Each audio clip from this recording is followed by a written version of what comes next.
Dalam teks berita itu ada ciri-ciri kebahasaan. Kira-kira apa saja ya? Yuk kita simak videonya kali ini.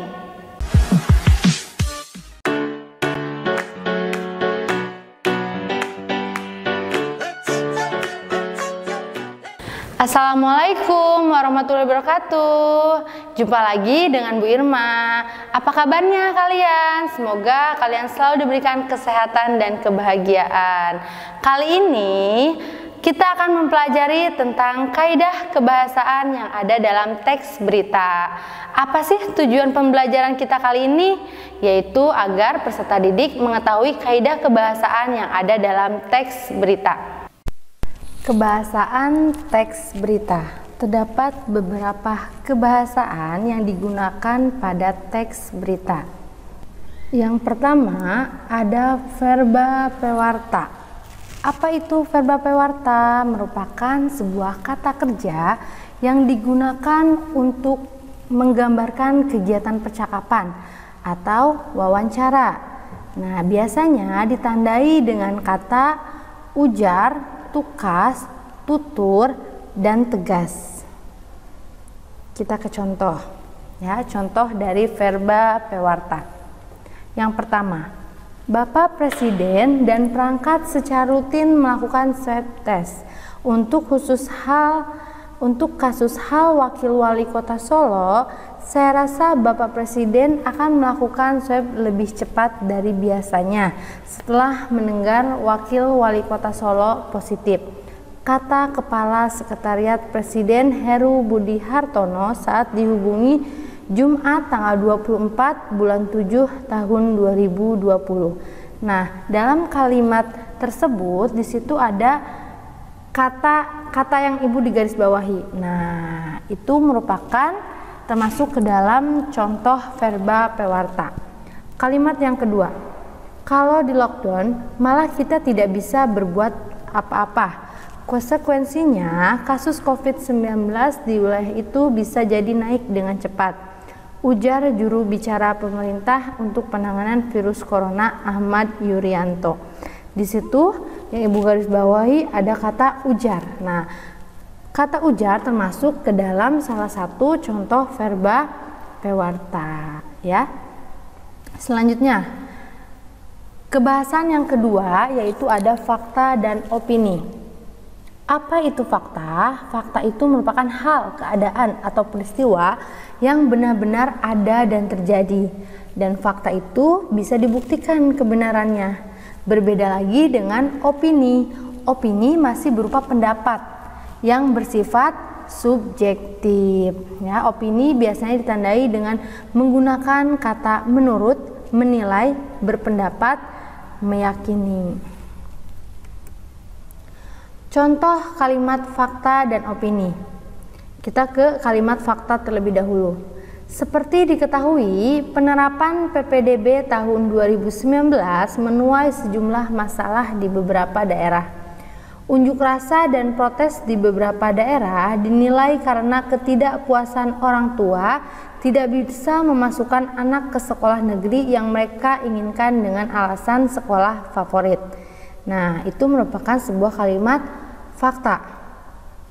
Ya, kenapa termasuk ke dalam kalimat fakta? Karena kebenarannya bisa dibuktikan.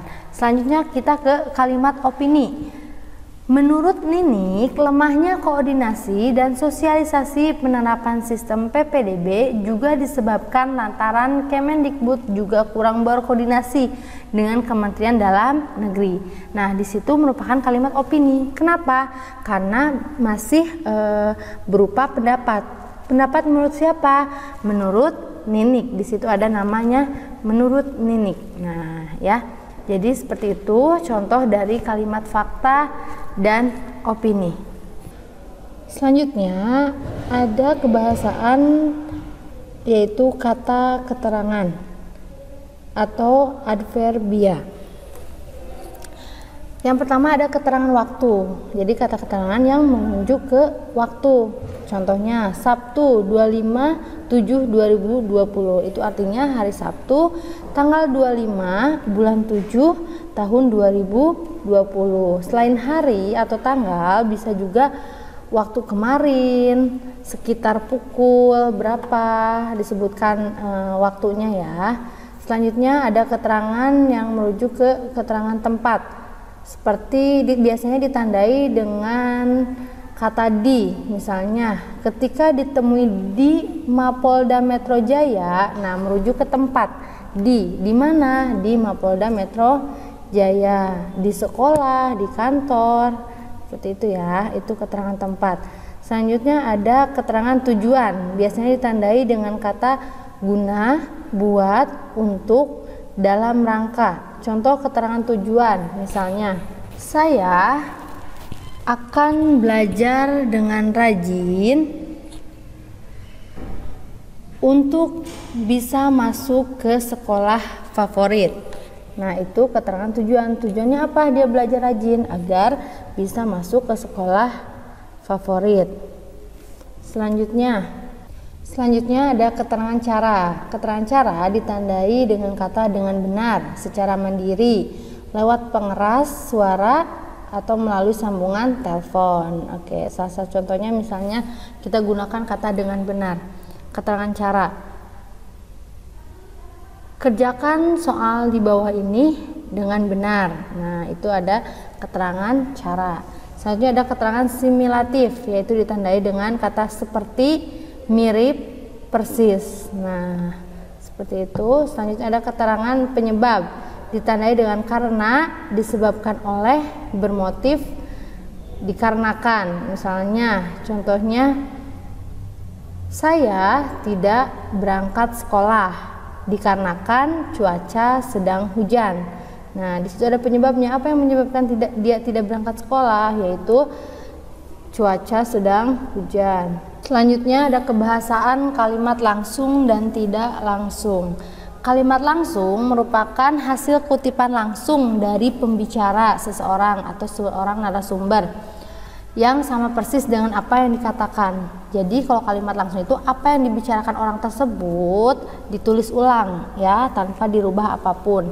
Selanjutnya ada kalimat tidak langsung, yaitu kalimat yang melaporkan atau memberitahukan perkataan orang lain dalam bentuk kalimat tidak langsung, biasanya untuk menggunakan detail berita. Ciri-ciri dari kalimat langsung. Pertama, intonasi. Kalau kalimat langsung, bagian kutipan bernada lebih tinggi dari bagian lainnya. Yang kedua, ada berkemungkinan susunannya itu pengiring atau kutipan baru pengiring, atau kutipan pengiring baru kutipan lagi. Nah, selanjutnya huruf pertama pada petikan langsung ditulis dengan menggunakan huruf kapital. Ya, selanjutnya bagian kutipan ada yang berupa kalimat tanya, kalimat berita, atau kalimat perintah. Selanjutnya, bagian pengiring dan bagian petikan langsung dipisah dengan tanda baca koma. Jika di dalam petikan langsung menggunakan kata sapaan, maka sebelum kata sapaan diberi tanda baca koma terlebih dahulu, dan huruf pertama kata sapaan menggunakan huruf kapital. Kalimat langsung yang berupa dialog yang berurutan wajib menggunakan tanda baca titik 2 di depan kalimat langsung. Ada contohnya ya, contoh dari kalimat langsung. Robi berkata, di situ ada tanda koma. Robi berkata, panas sekali cuaca hari ini. Nah, ditandai dengan tanda kutip 2, petik 2. Selanjutnya, kalimat yang kedua. Kamu harus istirahat yang cukup dan jangan dulu keluar rumah selama beberapa hari, kata dokter kepadaku. Nah, situ ucapan kamu harus beristirahat yang cukup dan jangan dulu keluar rumah selama beberapa hari, itu kata siapa yang mengucapkan? Itu kata si dokternya, seperti itu. Selanjutnya ada perubahan kata ganti ya, kalimat langsung ke kalimat tidak langsung. Nah, biasanya kalau kalimat langsung itu menggunakan kata saya, kamu, kalian, kami, kita. Nah, diubah ke dalam kalimat tidak langsung seperti kata saya. Kalau diubah ke kalimat tidak langsung itu menjadi dia.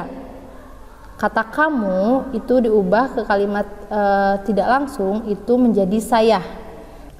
Sekarang kita ke ciri-ciri kalimat tidak langsung. Satu, yang pertama tidak menggunakan tanda petik. Beda dengan kalimat langsung. Kalau kalimat langsung ditandai dengan tanda petik. Kedua, intonasi membacanya datar. Ketiga, terdapat perubahan kata ganti orang. Ya, perubahan kata ganti orang ini kalian harus hafal ya, harus dipahami ya. Nah, ada contoh kalimat tidak langsung. Robi mengatakan bahwa cuaca hari ini panas sekali. Nah, Robi mengatakan bahwa cuaca hari ini panas sekali. Ini merupakan kalimat tidak langsung ya. Yang kedua, ibu mengatakan kepada Rani untuk mengambilkan obat. Jadi ibu mengatakan kepada si Rani untuk mengambilkan obat. Obat siapa? Obat si ibu, karena ibu yang mengatakan itu kepada Rani. Selanjutnya kebahasaan selanjutnya yaitu ada verba transitif. Verba transitif merupakan kata kerja yang memerlukan dua nomina, yang satu sebagai subjek dan yang satu lagi sebagai objek dalam kalimat aktif. Contoh kalimat verba transitif. Masyarakat Inggris belum banyak mengetahui informasi tentang kebudayaan Indonesia. Nah, kita ubah ke kalimat verba transitif menjadi informasi tentang kebudayaan Indonesia belum banyak diketahui oleh masyarakat Inggris. Nah, di situ ada kata mengetahui diganti dengan kata diketahui. Jadi subjeknya diganti menjadi objek. Selanjutnya ada konjungsi temporal. Oke, konjungsi itu merupakan sebuah kata hubung ya, yang termasuk ke dalam kata hubung temporal. Itu kalian bisa lihat ya, ada kata sebelumnya, sesudahnya, lalu, kemudian, selanjutnya, apabila, bila mana, demi, hingga, ketika, waktu, tatkala, sambil, seraya, sebelum, sedari, sejak, semenjak, selama, dan sementara. Salah satu contohnya yaitu dari konjungsi temporal. Ibu akan pergi ke pasar terlebih dahulu. Sesudahnya baru memasak sarapan untuk aku dan ayahku. Di situ ada kata sesudahnya. Nah, kata sesudahnya termasuk ke dalam konjungsi temporal. Terakhir ada kebahasaan kata baku dan tidak baku. Apa itu kata baku? Kata baku adalah kata yang telah ditentukan pada satu kaidah tertentu dan ada dalam KBBI, Kamus Besar Bahasa Indonesia. Jadi kata baku itu kata yang memang ada dalam Kamus Besar Bahasa Indonesia yang menjadi acuannya. Sedangkan kata tidak baku itu merupakan kata yang telah dipengaruhi oleh beberapa faktor, biasanya yaitu dipengaruhi oleh bahasa daerah. Nah, di sini ada contoh kata baku dan tidak baku. Nah, biasanya kalian kalau menulis kata aktivitas, kadang ada yang menulis kata aktivitas menggunakan F bukan V. Nah, yang betul menulis kata aktivitas yaitu menggunakan V ya. Kalau kata bakunya itu aktivitas menggunakan V ya, aktivitas bukan aktivitas. Ya, di situ bisa dilihat beberapa contoh yang termasuk kata baku dan tidak baku. Demikianlah materi tentang kaidah kebahasaan yang ada dalam teks berita. Ibu harap kalian semua bisa memahami materi kita kali ini. Selalu jaga kesehatan, istiqomah dalam beribadah. Terima kasih. Wassalamualaikum warahmatullahi wabarakatuh.